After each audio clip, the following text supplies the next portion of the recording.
Hari itu kita sudah cerita pasal ini H2, H4 dan L4 punya itu function. Masih ada ramai orang yang bertanya sama Uncle, Uncle, apa sebenarnya itu button di sebelah sini? Nampak ini. Okay? Dia tak tahu apa ini sebab dia tekan pun tak ada function. Button ini start daripada 2016 sampai 2025 pun Hilux semua pun ada. Saya rasalah banyak orang yang sudah ada Hilux pakai dari dulu sampai sekarang, tahu 2 wheel, tahu 4 wheel, tapi itu butang awak tekan pun memang tak ada function dan awak pun tak tahu apa function. Tanya sama salesman pun tak tahu kan. Kalau awak lah jenis orang-orang yang macam itu, share video ni dan tengok sampai habis. Share lah kepada kawan-kawan anda yang pakai Toyota Hilux supaya mereka tahu, oh ada ini macam punya function. So, ini function, kita nama dia adalah rear differential lock.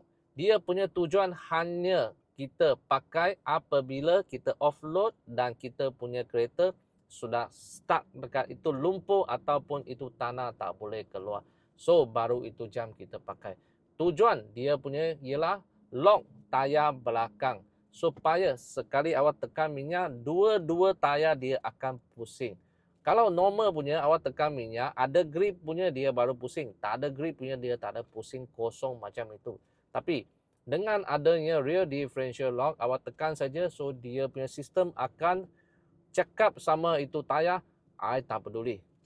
I mau dua-dua satu kali pusing. So, you ingatlah, kalau bila awak sangkut, satu tayar saja pusing, satu tak ada kerja, so memang awak susah mau keluar daripada itu lumpur lah. Tapi, apabila awak dua tayar satu kali pusing, dua orang kerja mesti lebih senang daripada satu orang kerja. So, itu akan membolehkan awak lebih senang keluar daripada itu tempat yang awak sangkut lah. Itulah nama dia, rear differential lock. Macam mana kita mau switch on? Ini tak tahu kan? Nah, tengoklah video Uncle Lim. Hari tu Uncle ada cakap macam mana mau guna H2, H4 dan L4 lah. So, mungkin anda sudah tak ingat, Uncle cerita lagi satu kali.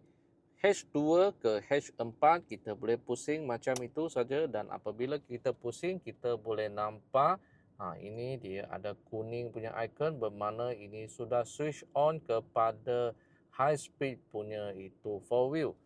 Dan kalau kita dari high speed punya itu 4 wheel kita mau pergi low speed punya itu 4 wheel, kita kalau tekan pusing macam itu dia tak boleh jadi punya dia tengok dia tak boleh jadi punya.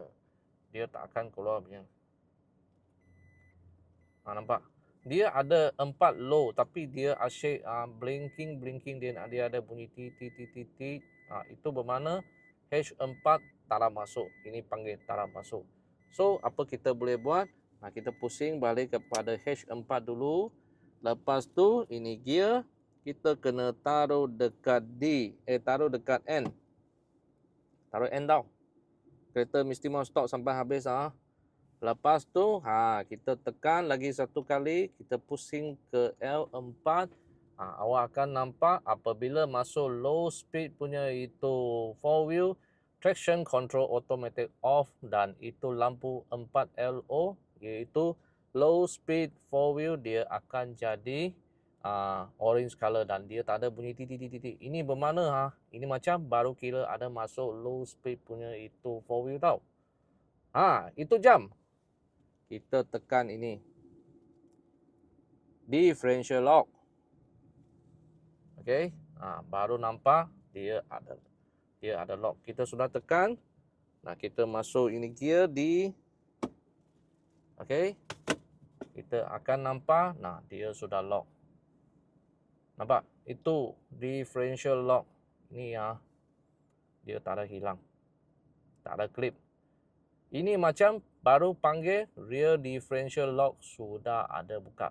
Total ada 1, 2, 3, 4, 5, 6. 6 ikon. Ini macam punya 6 ikon ada nyala. Baru kira full set punya itu 4 wheel termasuk rear differential lock sudah buka. Okey. Begitulah cara-cara macam mana kita nak pakai rear differential lock dan dia punya timing bila kita perlu sama dia. Saya adalah Uncle Lim daripada Toyota Balakong Selangor. Kalau awak nak beli kereta Hilux ke Toyota lain, jangan lupa cari Uncle Lim tahu.